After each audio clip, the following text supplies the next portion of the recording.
I am here at Archbold Biological Station and a part of the property that we call the Scrubby Flatwoods, And that's because we say flatwoods because there's some pine trees around here where it gets the flatwood part.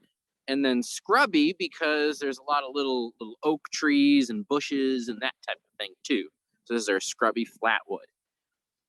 It is a very cloudy morning, and I wish I could bring you sunshine across the world this morning.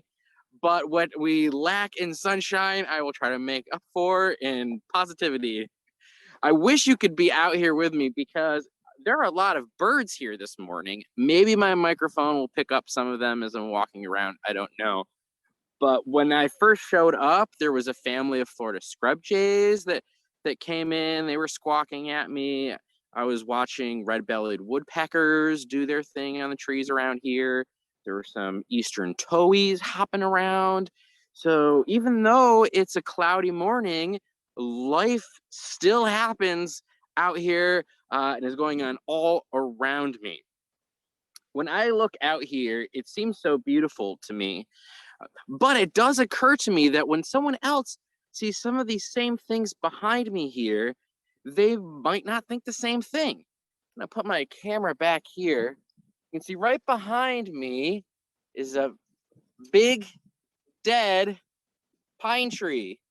We call that a snag. And there's other dead pine trees back there too. Those are slash pines.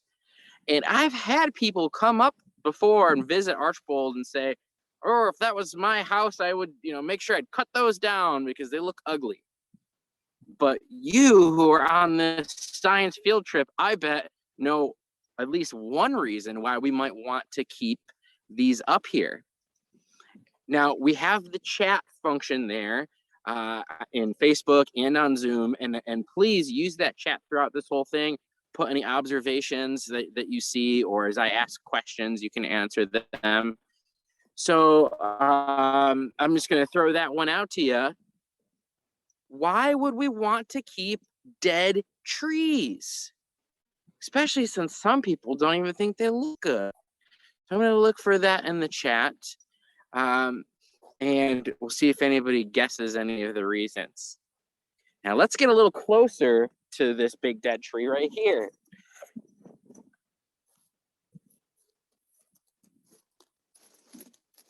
Here we go. I'm climbing over. There's bark that's peeled off and just fallen to the ground here, and old branches that I'm walking over to get over here. And I'm also noticing as I get close to this, there's little holes all over this tree that were made by insects. And I saw we did have somebody in the chat say that, what about for habitat and for the wildlife here? Yeah, just because this one tree isn't alive anymore doesn't mean that it's not providing service to all the other animals in the area and some plants too. We see we have a vine growing on it here.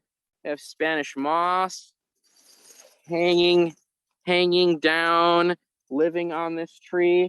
But all those little holes are from insects too. So when a tree is alive, it's trying to keep the insects away and protect itself. But after it dies, all these little beetles come flying in here, and it's like going to a big buffet or something. And it's just a fantastic place to come and eat if you're a beetle once the tree has died. I'm going to I'll flip my camera around, and maybe we can see some of these little holes up closer for you, and you'll know what I'm talking about. So let's flip this around.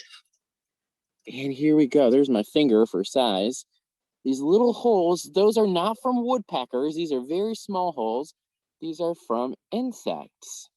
And if I just move my lens down, you'll see they're all covering this whole tree. Another little one right there, burrowing into the bark of this tree. Flip this back around again. I mentioned woodpeckers earlier that I saw them around here. There were 2 woodpeckers that were right on this one. There's a woodpecker on another one, and they'll come in and they'll make homes in dead trees, but they're also looking for those bugs. The scrub jays were also hanging out on here. There was 2 scrub jays up here earlier, and those scrub jays like these because they're nice and tall and they can look out for danger. A scrub jay family always has at least one of its members, or most of the time has one of its members, looking out on sentinel watch, seeing if there's any hawks going to come down and grab them, or if there's any snakes on the ground that they need to be worried about.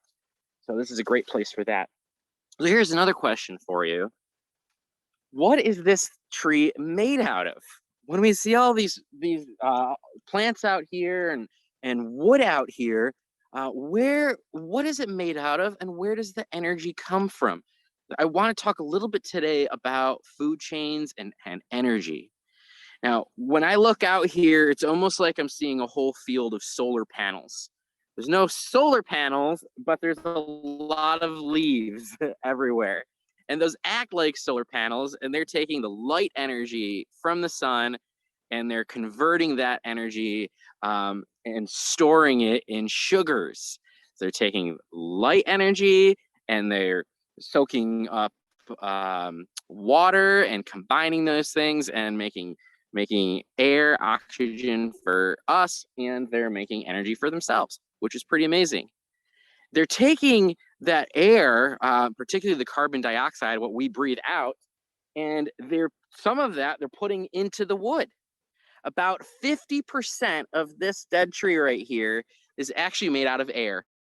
It's made out of the carbon dioxide pulled out of the air and turned into wood, which kind of blows my mind, I have to say.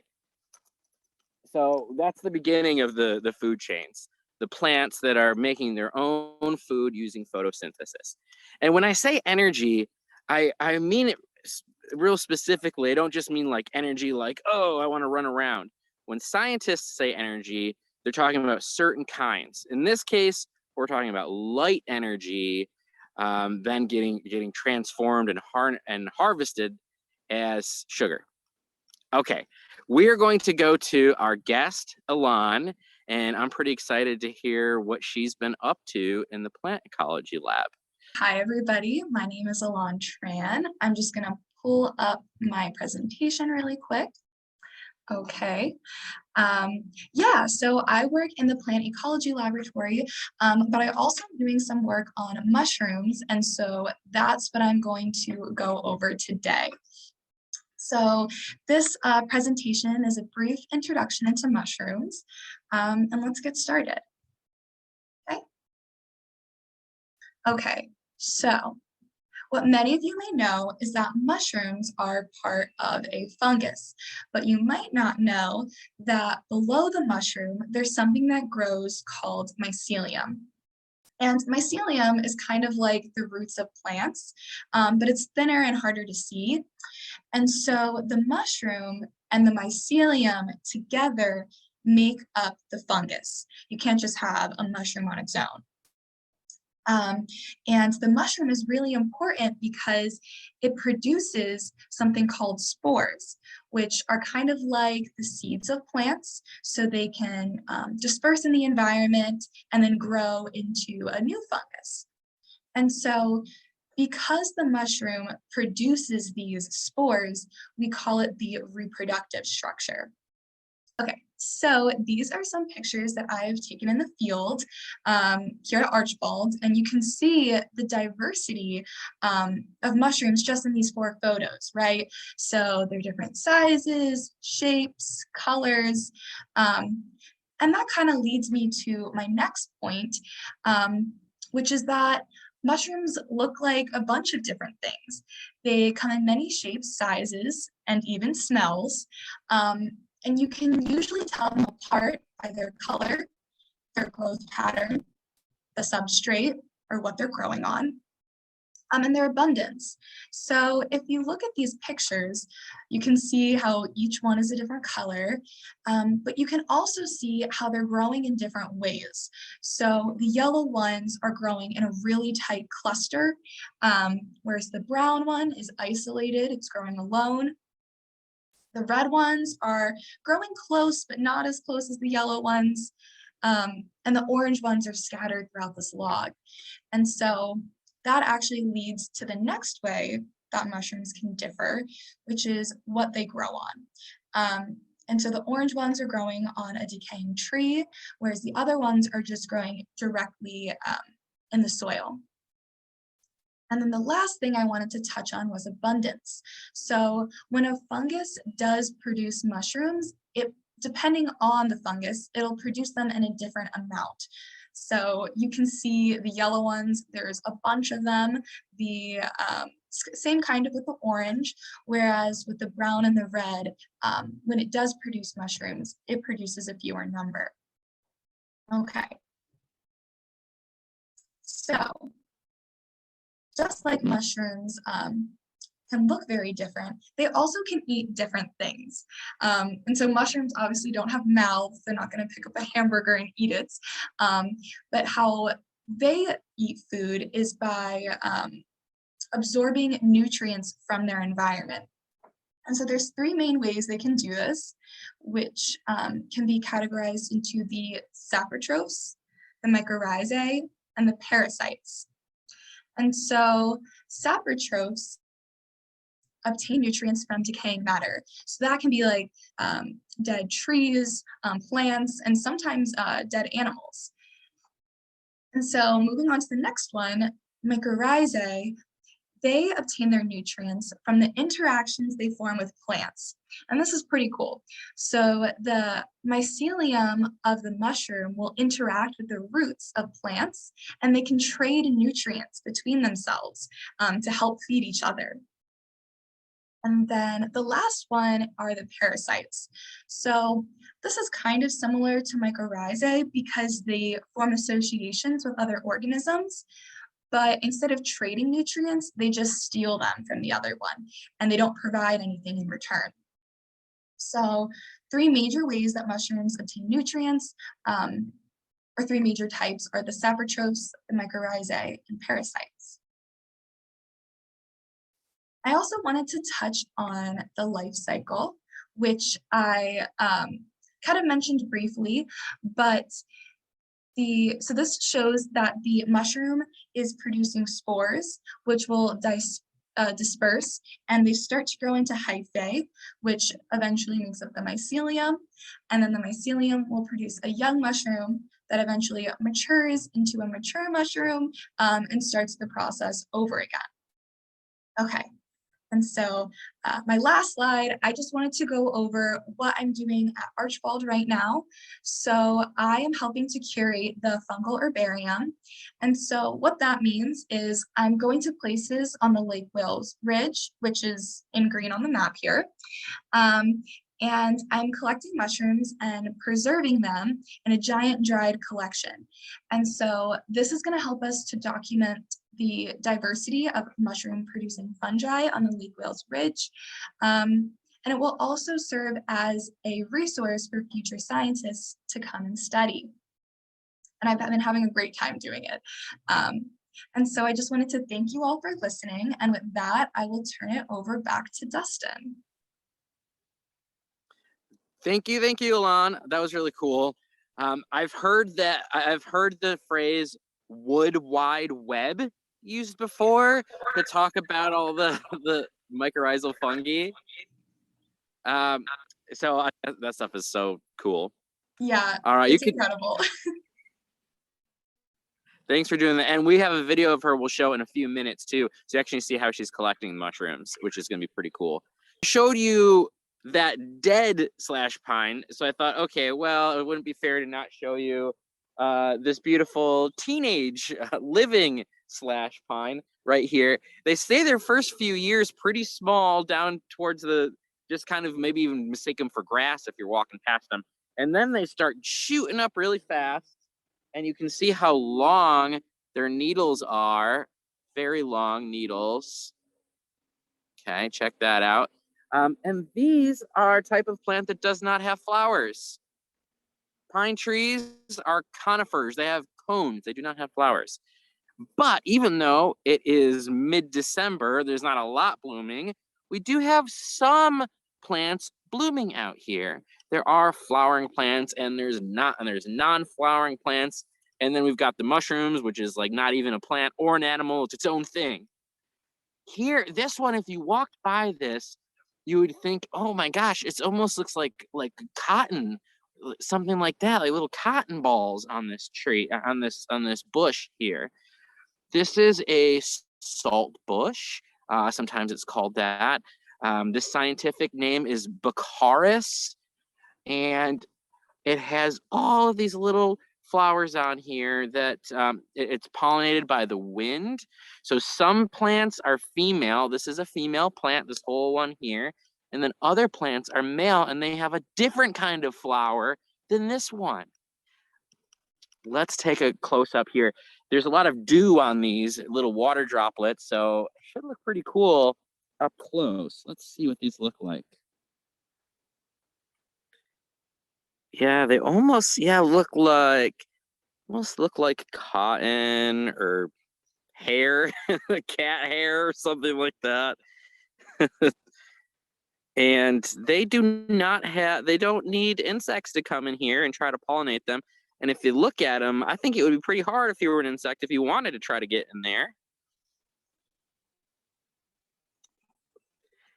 A lot of other flowers do need insects to come and pollinate them, and so they look attractive to the insects and have different colors, and they even have landing strips to show the insects where to come in and all of that. But these ones, wind pollinated. Same thing as the pines. Even though they don't have flowers, they're wind pollinated too. So again, here we've got our producers on our food chain, our solar panels taking up the energy from the sun, and then the different animals can come and chew on them. So like the pine cones have lots of little seeds on them, and different animals like to come in, like squirrels, come in and get the little seeds. All right, let's check out the video and see what it looks like when Elan is collecting her mushrooms and what a mushroom herbarium process is all about.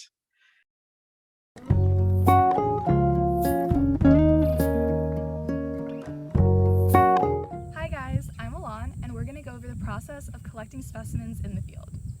So I'm going to go over what you should bring with you. First, you'll need some type of basket. These work better than backpacks because specimens can kind of get crushed when you stack them on top of each other in a backpack.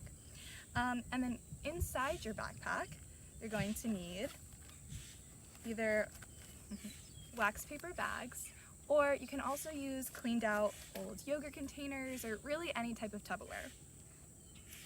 Then you'll need an ID card, and we'll go over filling this in later, but you're just going to put the information like the date, the location, that sort of thing. Then you'll need a pen to write down that information, and that's about it. Let's get going. Hey guys, so we found a mushroom. Let's go over the process of collecting it. Okay, so it's right here, it's growing in a cluster. And so you're going to want to clear the material around it. And then, this is really important, you don't just want to pick it up by these stems. You want to dig down a little bit further into the substrate to make sure you're not leaving any hidden structures of the mushroom that might be growing below the soil.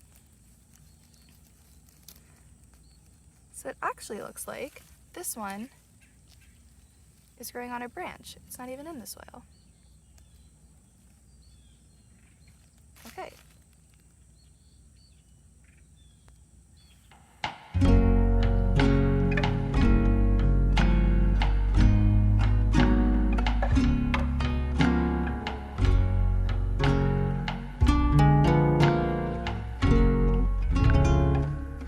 Now that we've collected our specimen and taken its data, let's head back to the lab. Hi, welcome to the lab. So now I'll show you what we do with specimens once we get back from the field. So this is the mushroom we collected earlier, and this is its data card. So the first thing that I would do is remove excess dirt that we don't want to be storing with the sample. This specimen is already pretty clean, but I can remove a little bit of soil that was left on from the field. Then what we'll do is we'll take a picture for the photo database next to a ruler, so that way we can remember the size of the specimen.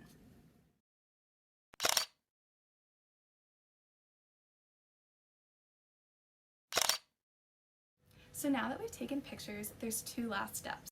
The first one is prepping for molecular analysis. So for that procedure, we'll take a small part of the mushroom's tissue and put it in extraction buffer. And this will preserve the mushroom so that we can later run DNA extraction, amplification, and analysis. The next step is drying out the specimen, and this is done in the fume hood for 2 weeks. And then after that, the specimen is stored in the freezer for 24 hours, and then it's ready for long-term storage. So now that we've gone over the procedure that we use on specimens once we bring them back from the field, I'll show you two specimens that have already dried for 2 weeks in the fume hood. As you can tell, they shrink a lot in size. And they're stored in these plastic bags with the same ID card that we filled out in the field. And with that, they're ready for long-term storage.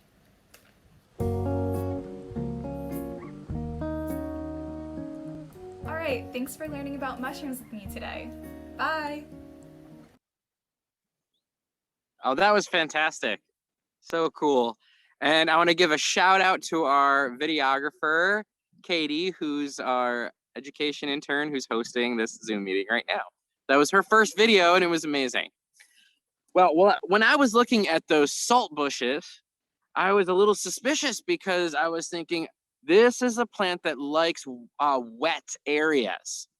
And also those slash pine trees, they like to get their feet wet sometimes too. And sure enough, as I walked around, I found that right near here is a seasonal pond. Here is a nice wet area. So it makes sense that these salt bushes were hanging around over here.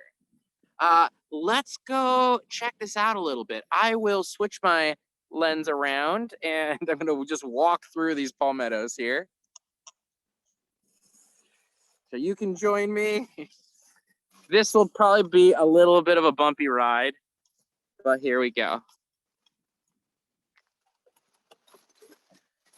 Walking through the palmettos. And look at this. Look at stumbling upon a pond. And look at on the ground here, we have another old slash pine. It's starting to decompose. It's recycling back into the ground. But here is our pond. Oh, it's beautiful. I'm going to switch my lens back around here. Here is a question for you. Do you want me to walk out to the pond into the middle there? We can see there's an instrument in the middle measuring how much water is here. That's one of the things we do at Archbold. We're monitoring a lot of the ponds. We're measuring the weather, all kinds of different things. We have a lake that's getting measured, all kinds of different things at the lake. So it's what we do. If you want me to walk out to that pond, just let me know. Do I have proper footwear? I have boots. So, I mean, sure. I'm not going to go in barefoot. I'll just keep my boots on. Let me get a little closer here. One thing I'm noticing all over the ground is this sphagnum moss. And when you look down here, there's a carpet of sphagnum moss just covering everything. And people who are gardeners, you might be familiar with buying sphagnum moss and using it to help keep moisture in. What it reminds me of, though, is peat bogs. So a bog is an area where instead of sand for your soil or just regular dirt, you have really wet organic soils, brown and black soils that are filled with old plant material that hasn't totally decayed, and it's just real wet. And sometimes that can build up layer by layer by layer, and you could have 10 feet, 20 feet, or more of these really wet soils. And we don't have peat bogs in Florida, but we have other bogs that are like that. It's actually a great place to plant because the ground is so rich. And in fact, ancient peoples in Florida, we know, used at least some of these ponds here as cemeteries. There's a place in Florida up near Cape Canaveral where archaeologists found over 150 bodies that were purposefully put into, at the time would have been a pond. Maybe it looked a little bit like this one, I don't know. And they even use wooden stakes to hold the bodies down. Over 150 people buried in there. And this was a long time ago. When they went to figure out how old they were, they're about 7,000 to 8,000 years old. So bogs can really preserve things pretty well. The skin wasn't on these people, but over half of them still had their brains in there, in their skulls. So they knew that these people were put into the bog within 2 days of having died. Right away, got them into the bog. We don't know much more beyond that, but super cool stuff. And that's one of the things that I think of, is the ability for bogs to hold remains, but they're also holding that carbon. They're holding that energy from the sun.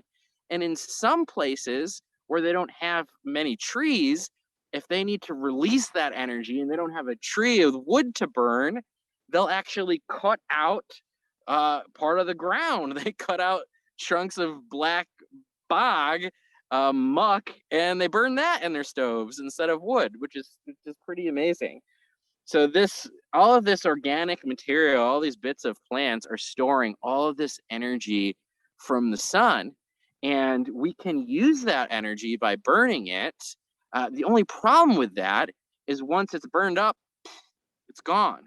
So it's not the most efficient way to do it. You can run out if you don't manage your forest quite right. But the sun itself is a renewable energy source. We're gonna have the sun for a very, very, very long time, and that's one of the reasons people these days are getting real excited about solar panels and wind, because we'll always have wind too. Okay, cool. Let me just take a little trip out to the middle of this pond here, and hope it doesn't get too wet, or not wet, but doesn't get too deep. And I want to just take a look at the measuring stick in the middle. Not too bad. It's interesting because just right out there where I was before, all of the ground is just white sand. But then you get to these spots where the ground is a little bit lower and they get filled with water, and then the plants die and sink to the bottom. And all of a sudden you actually have mucky soils here. Not too deep here. Let's see. We have our measuring stick with centimeters. And if we go, looks like we're at 30 centimeters here. But I wonder how high it gets when we have the wet season in the summertime and into the early fall. We can have higher water in our ponds, especially if you have a hurricane, then it's like super, super high. So I wonder how deep this one got during Hurricane Irma, because that brought a lot of rain. Something like almost 10 inches of rain we had at Archbold. I'm looking around. I can see what looks like little paths, or maybe an alligator walked through here, or other animals may have walked through here. It's pretty cool. Well, I think we should move on to some questions. If you've put any questions in the Q&A, thank you, or in the chat on Facebook, we'll go and look for them. If you haven't yet, stick those questions in the chat or in the Q&A. Also, tell us where you're from, because sometimes we have people from all over the country or even other countries that are on. So, Katie and Elan, if you want to get back and join me. Yes, yeah, and we actually have a great question for Elan. Can spore impressions on a colored piece of paper be used in identification? Yeah, so a name for that is called a spore print, and those are really important. So I actually do them at Archbold. I have a collection back in the lab. And so, yes, they can definitely be used in identification. A little trick to it is if you think the spores are going to be light colored, you'll want to do a spore print on a black piece of paper to get that higher contrast. And if you think the spores are going to be darker, like gray or brown, you can do it on a white piece of paper. So just so you can get the best visibility. But yes, the answer is yes. Perfect. Awesome. Yeah, we have another question. Might be a better one for Dustin here. Will you eventually lose that pond to decaying matter and become solid ground? Oh yeah, I actually have wondered that myself. That does happen over thousands of years, and could that happen right here? I'm not sure. So I need to get, I guess, a hydrologist maybe, or a soil scientist. Maybe they would have a better answer for you. But that does happen sometimes. Same thing with lakes and ponds. They're slowly filling up. And it just depends on the conditions in on that site of what really happens. Does all that plant material really just like start decaying and breaking up, or does it settle and form those layers? We have a lake here at Archbold that has, I'm not sure how deep it goes, but the sediments at the bottom, but the water itself goes down about 70 feet. And then under that, there's layers of muck on the bottom there, of bits of pollen that have fallen there, bits of plant material. And we have scientists that go and they take a little core going down to the bottom of that, and they can measure layer by layer going back tens of thousands of years, about 40,000 years, and see what types of pollen from which plants were around in each area, because that's way back in the last ice age. So even though that pond, or we call it a lake, didn't totally fill up, it still has those layers at the bottom that tell us a lot of information about the past climate and past plant communities. Awesome. And we also have another question from the 5th graders at North Wachula Elementary, so welcome. But what is the most common mushroom color in our area? I think Elan can probably answer that one. Mushroom color? Yes. So that is a great question, and the direct answer is I'm not sure.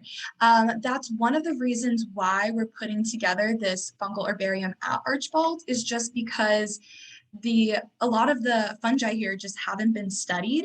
So until we get a really deep understanding and a broader collection, we won't know that yet.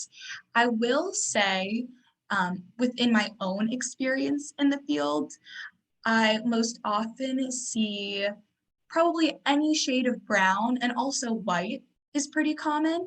But yeah, hopefully that's a question that the fungal herbarium will be able to answer in a little bit. Perfect. And then we also have a follow-up question from Facebook. But what has been your favorite mushroom you found? Okay. Oh, there's so many, but I guess I'll go with the one I found yesterday. Is called a jack-o'-lantern mushroom. And this is really cool because not only are they bright orange and they're pretty large, but they actually glow in the dark. They have bioluminescent properties. Yeah, and so I don't think mine were fresh enough because I looked after like over half the day had gone by. But I believe if I looked earlier, the gills are supposed to kind of have this this green tint in the dark. So that was a really cool find. Super cool. Have another follow-up question for you. So when the mushrooms are preserved, do they lose their color after drying and freezing? Generally, no. They will. Some of them do change color, but I'll say they do look they will look a different color than they look in the field, but a lot of the ones that I've collected that are orange, red, yellow, that's usually still pretty clear once they've been dried. So yeah, they'll change a little bit, but they should still be pretty colorful. All right. Perfect. So that looks like all the questions we've had so far. Feel free if anyone has any to throw them in the Q&A box or in the comments real quick. But yeah, that was awesome program. Great questions today. Let's see. Well, I would just like to say thank you all for joining us. Buenos dias y hasta pronto, amigos. Have a good day, and we will see you soon. Come back next month virtually, and we're going to check out some other cool part of Florida. Awesome. Real quick question, Dustin, if you can answer. Are there sure. fish? Are there fish in that pond? Oh gosh, that's a good question. We would have to come out here and survey it to find out. But these ponds are important because there's not many fish in them. And that's really great if you're a little tadpole, if you're a baby frog, if you're a baby toad living in here. We call these seasonal ponds because they can get wet, they can dry out. Sometimes you have a couple years that are pretty dry, and they'll go right down to having hardly any water or just literally being dry. So these usually don't have many fish or real small fish, but sometimes when it rains a lot and they get tons of water, they'll start connecting to the ditches and to other ponds, and then fish will come in, and it can be a real problem. So there's been an invasive fish from a different place that isn't originally from Florida, and it's not a very good neighbor because when it came in, it started eating everything else, and it's a type of cichlid fish. And it's one that you might even just buy to put in your aquarium at home, which is fine, but don't put it outside because then it gets into these ponds and it starts eating those frogs, eating those tadpoles. So that is a really cool question, and you probably didn't realize how complex my answer was, where I was going to go with that. So thank you for asking that. Awesome.